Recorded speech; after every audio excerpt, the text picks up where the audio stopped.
The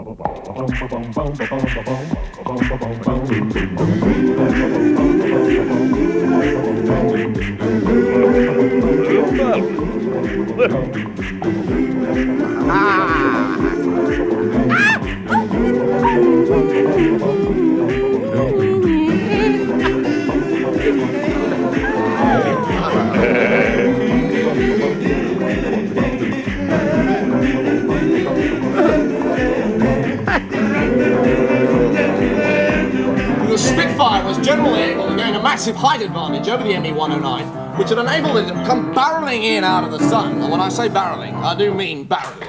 Friends, Or do I? Romans, sex kittens, lend me your ears. Certainly, Lord Stezza. Just so long as I can have them back by Friday.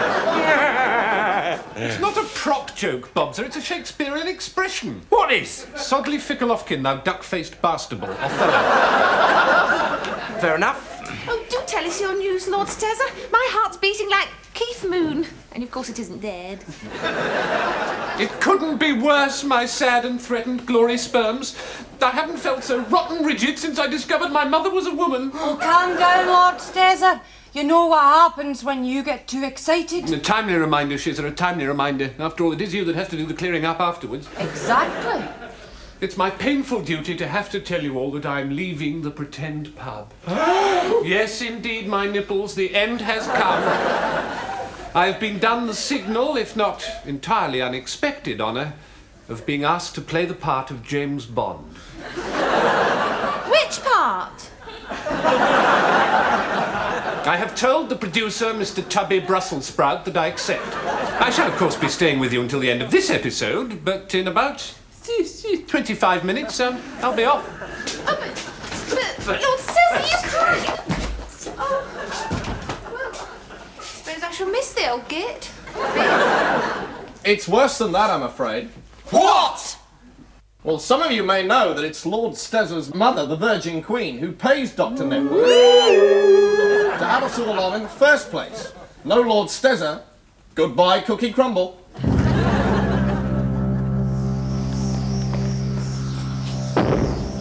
Crying don't bring back a Marine kid. Pick up his rifle, we're moving out. But sir, Pick up his rifle, Kowalski. He won't be needing it anymore. But he's... Look at him, kid. All of you. Look at him. That's what a hero looks like. But, sir, he I was don't... the best damn hell. He was the only damn soldier in this outfit. And you two-bit rookies fresh from boot camp are gonna make damn sure he didn't die for nothing. I don't think he's dead. Kowalski, he is lying in 8 pints of his own blood. One of his feet, one of his arms, and his nose are no longer attached to his body. Sir, he's faking it.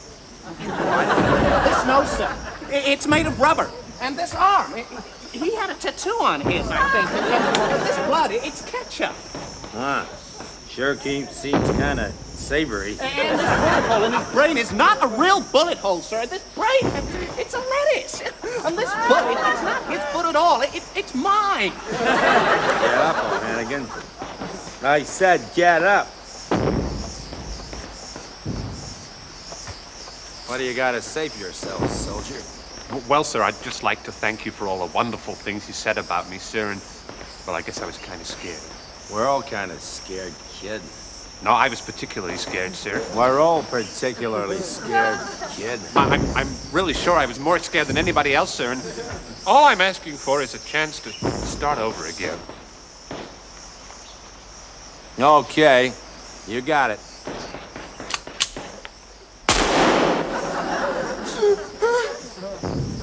Crying don't bring back a Marine kid. Pick up his rifle, we're moving out. Hello. Mother. It's me. Cassandra. The one with the perm. Yes, how are you, love? Mm-hmm.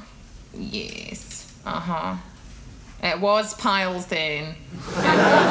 Did you see the doctor? Doctor! Oh, you know, dear, that nice man who calls round and makes you feel better. No, Mother, you're thinking of somebody else. I mean the doctor! Dr. Trelawney, the man with the wee rubber tube round his neck. Uh-huh. Oh. Oh, how sad. I didn't know he'd passed on. How did that happen? Arsenic. How exactly do you know, Mother? I see.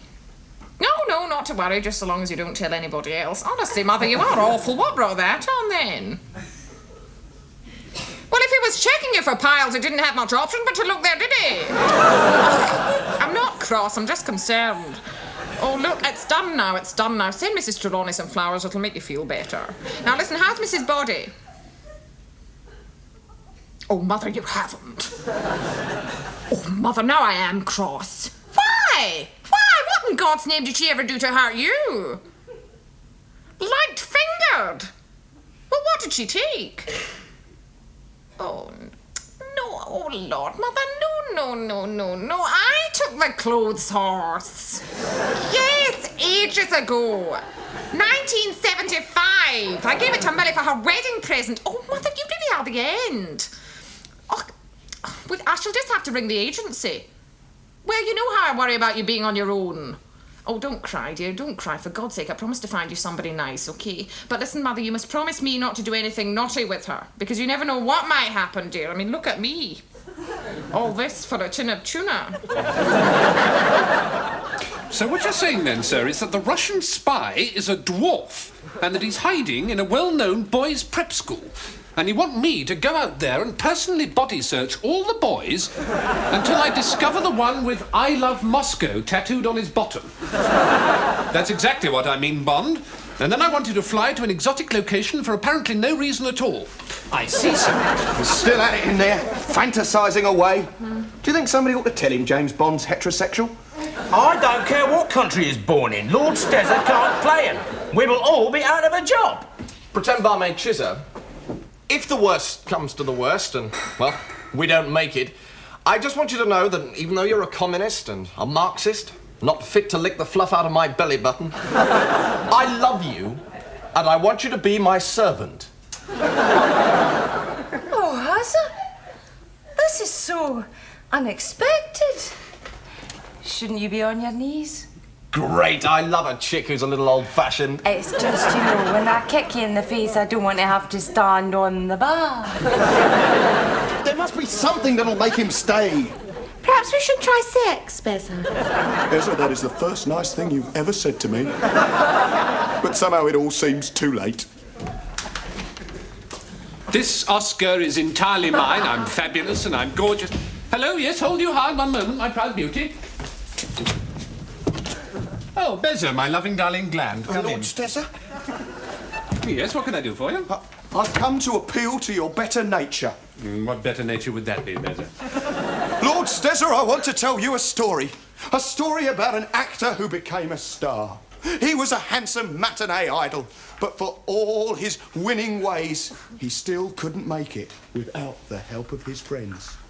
Because you see, gorgeous Gary Bottomburp, yes, Lord Stezza, the gorgeous Gary Bottomburp, had no legs. He used to be carried about the stage by his partner, Michael the Midget, legs to the stars. The audience suspected nothing because Gary would always conceal Michael under an enormous long greatcoat, and sometimes he would stand behind tables. Yeah, it's all very fascinating, Beza, but I didn't... One day, Lord Stezza, gorgeous Gary Bottomburp, blinded by his own success, thought he could get along without his old pal, Michael the Midget, so he sacked him. He said to himself, why am I paying all this good money to Michael the Midget, my pal? I could just as easy get a couple of stagehands to carry me on and bung me on a plinth. I'll be just as successful. And as the whole world knows, Lord Stezza, he was just as successful. But the point I'm making is, he might not have been. How's he doing, only incredibly badly. Worse than I've ever seen anyone do in the whole of my path. Lord Stezza is not leaving this pub.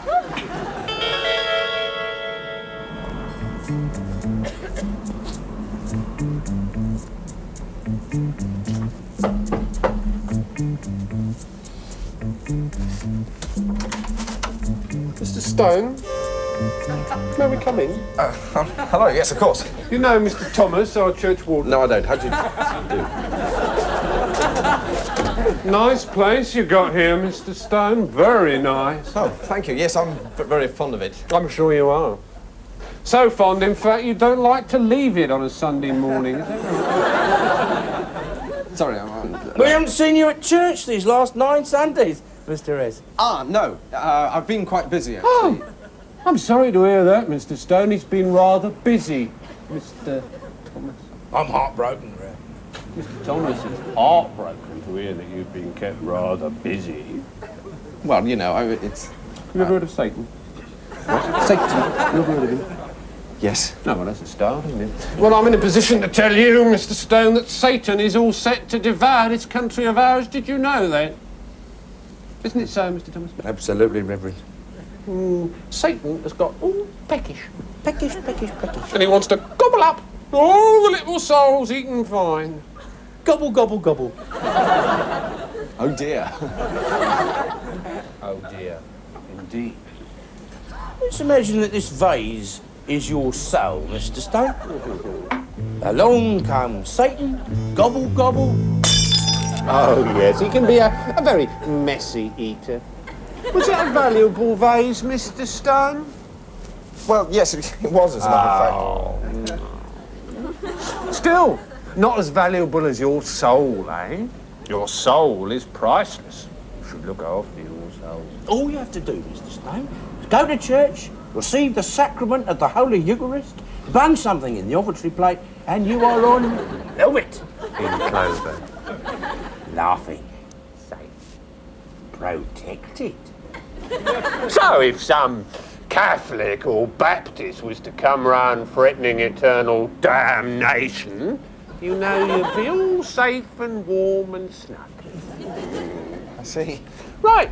Will we expect you at the Church of St. Michael and all the angels next Sunday, Mr. Stone? I do hope so. Yes, of course. Oh, what refreshing news. I am pleased.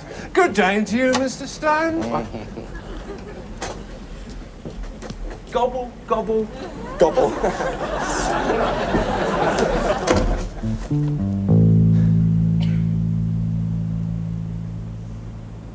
But I'm Jewish.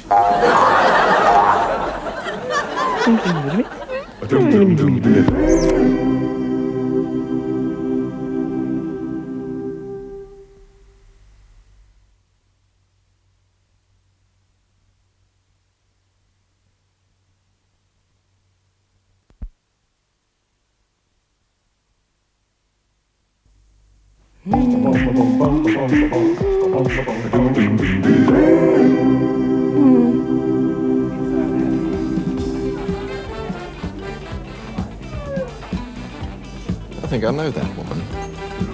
Just can't place her. Oh well, doesn't matter.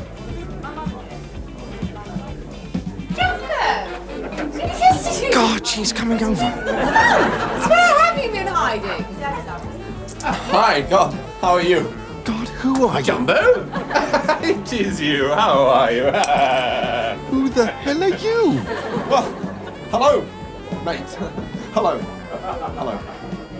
So, who's your charming companion? Oh, you. Yes. How long, Jumbo? Aren't you going to introduce me to your friend? Come on, give me time. Give me a clue. Jumbo? Jumbo Morkins? Well, I never, you old dog. I don't remember your name. I don't remember any of your names. So, who are your friends? Yes, come along, Jumbo. You're in charge. I can see we're just going to have to introduce ourselves. Yes. My name's... Oh, it's Jumbo, isn't it? Jumbo Morkins. Quite a crowd, Jumbo. Popular fellow. So, who is everybody?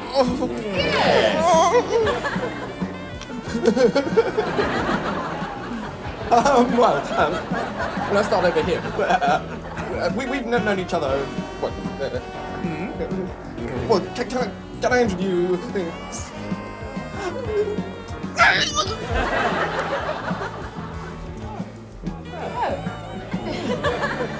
Oh, Jumbo. What a shame. Yes. Mind you, hardly knew the fella. Oxygen, by the way. Drew Hampton, Ricknall. You touched his ball. I say, my tickly angel breasts, has my Bond costume arrived yet? Tubby told me to put it on as soon as it did. Ah, it's over there. Stay exactly where you are, Lord Stezza. You ain't going nowhere. Aren't going anywhere, pretend landlord Bobser. Stow it, bitch. I'm calling the shots now. Bobser, if you speak to me like that again, I shall reach a peak of sexual ecstasy. Now listen, Lord Stezza, and listen good, and do exactly what I say. Exactly what you say? Yes, exactly what I say, you deaf pillock. Strike me, and as your father. He's got flu. What are you doing, Stezza? Well, you said do exactly what you say. Lord love a duck. Well, be reasonable. I haven't got a duck. Will a pheasant do? I've got a pheasant in the back room. I don't mean everything I say. Well, how am I supposed to know? I know, Bob. So when you really want him to do something, say Simple Simon Says. Simple Simon Says? Don't think that's a bit... Well, it would help me a great deal, Bob, so I'm getting very confused. All right. Simple Simon Says, put your hands in the bar and stand with your legs apart. Right! Not everybody, just Lord Stezza. Oh, I see. We're not allowed to play, is that it? You and Lord Stezza have your own private game and none of us can join in, which is exactly what they do in Russia. It is not a game. Oh, how stupid of me. All these years I've been thinking Simple Simon Says was a game, and it's not. Well, what is Simple Simon Says then, Bobser? Is it a sausage roll? I don't think so. Is it the stuff you find between your toes? I rather think not. Is it a nipple on a biscuit? Not unless I'm being very old-fashioned. Get back to Moscow, Hitler. I hope this isn't 1984 yet. We're all going to play. Shezza, frisk Lord Stezza and find the bond contract. Simple Simon Says, frisk Lord Stezza and find the contract. I demand to be searched by a man. Great. I have always wanted to know what an Englishman wears under his trousers. Hanky? Well, look. Coat of arms? Now, listen. Oh, there's something in here, but it's stuck. Well, it's not stuck, it's attached. And will you kindly stop pulling at it? Oh! Simple Simon Says, give it a good hard yank. 1, 2, 3, whoa! Now, look, I'm just fed up. I'm not playing this game anymore. You're all being silly and jealous because you haven't got a Bond costume to wear and I have. There isn't a contract anyway. It's just a gentleman's agreement between Tubby Brussels Sprout and myself. Now, I'm going to get that contract and you can't stop me. Halt or I fire. Yes, do your worst.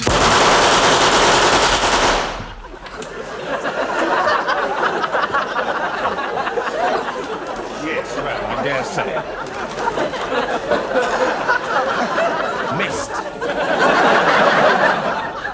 What is it you suppose, Daffy? What is it about the Welsh that makes us so, well, Welsh, if you like? There's a special sort of Welsh music, isn't there? And you don't find it anywhere else. Just in Wales. And we've all got it right in here. The valleys, the valleys. No matter how far you travel, Di, you always take the valleys with you. In here. Right in here. And there's a special, deep, lyrical poetry about us, isn't there? A special poetry, and all Welsh people have it. That's why we've produced so many great poets. That's right. Dylan Thomas. Dylan Thomas, of course. Dylan Thomas. Oh, that's what's so special about being Welsh. And if you want a friendly chat and some sensible advice, then come to a Welshman. And they mean sensible. That's right, because we are sensible, aren't we? You won't catch a Welshman stabbing himself in the leg with a fork. No, parking his car in the lavatory. Or eating bicycles. Well, sometime. After a rugby club dinner party. Well, that's the other thing about being Welsh, isn't it? Rugby. Rugby football. You can't explain that to someone who's not Welsh, can you? And you know the other thing about being Welsh? And that is we are neighbourly. Folks don't always realise that, do they? They think of us as being dark, thieving, lying little tosspots. But we're not, are we? No, not by a long chalk, Duffy. Not by a very long chalk indeed. Oh.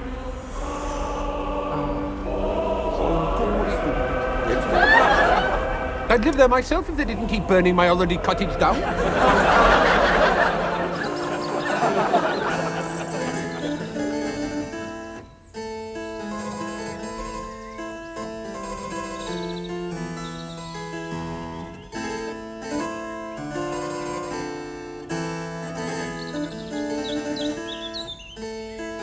If the outcome of this matter prove fatal to either of you, then the victor will surely hang. Gentlemen, my lady grows faint. Please, be about your business. Oh, better still. Shake hands and part as friends. Pretty miss, you do not understand the ways of gentlemen. Augustus is my friend, and shall remain so unto my death and beyond. Which is why I must now kill him. Augustus, choose your weapon. Darcy, my own true comrade and brother, I choose... Darcy! Augustus, please, I beg of you, give up this foolishness. If 'tis, as you say, my poor humble favours over which you fight, then desist, I pray. For truth, I am more than content to roger the pair of you. Isabella, turn away. It is useless to protest. Only one of us can have you. But you both had me already. Yes, we know that, Isabella. That's why we're fighting the duel. But my Darcy, reflect. Why, on that principle, half the population of London would be at each other's throats. Why, I've had enough men to start a civil war, and I'm only 17. You're right, Isabella, but we don't know them. Well, I'll introduce you. It'll take ages. Gentlemen, the hour grows late, and if our enterprise be known, the officers of the court will soon be upon us. You must choose your weapons. The Coldstream Guards. Isabella, your past is your own affair. They were good fun. I choose pistols. Mr. Spottiswoode, kindly direct us. Take up the pistols, stand back to back, and on my command I would bid you take 10 paces, turn, and fire. Aim well, Augustus. I should not wish to linger on so lovely a morning. And likewise, Darcy, my friend. 1, 2, 3, 4. Isabella, get off my servant.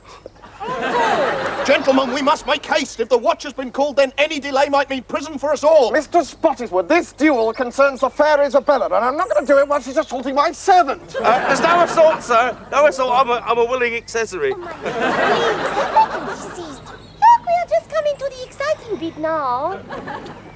All right. 5, 6, This had 7, better be good. 8, 9, I can good lay that servant, 10. you know. Turn. Take aim. No! It's no good, Gussie!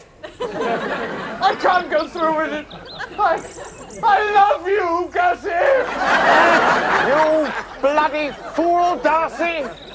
You bloody mad, crazy, senseless, gorgeous, pink and fluffy little fool, you! I only went through with this dreaded thing with Isabella because I was insanely jealous for you! But so did I! Gussie! Darcy!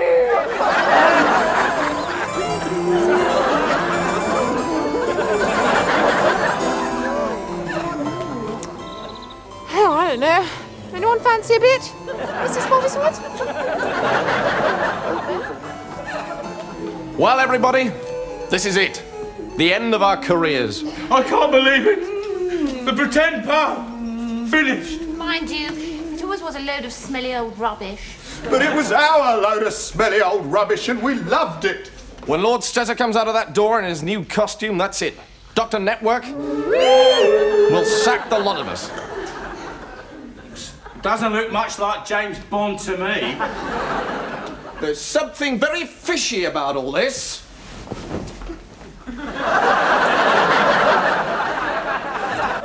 I might have guessed a chimpanzee costume. Why? Why? I know. It's the tea advert, isn't it, Lord Stezzer? You've been asked to play the chimp who plays James Bond in the tea advert. How do you know that?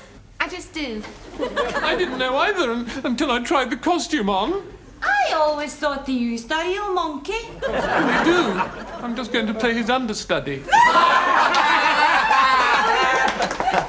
Never mind, Lord Stezzer. At least it means you don't have to leave us now. That's true. I should have realised that from the first. My place is here, with you, in the pretend pub. Hooray! What's happening? Why? The sex movie! Etc. It's Joseph Dardanelles carrying off our set. Joseph, what is going on? He says it's the last show of the series and we've all been sacked. And what's more, we better all sod off sharpish or he'll do us for criminal trespass. Well, thrash me senseless with a cocktail sausage.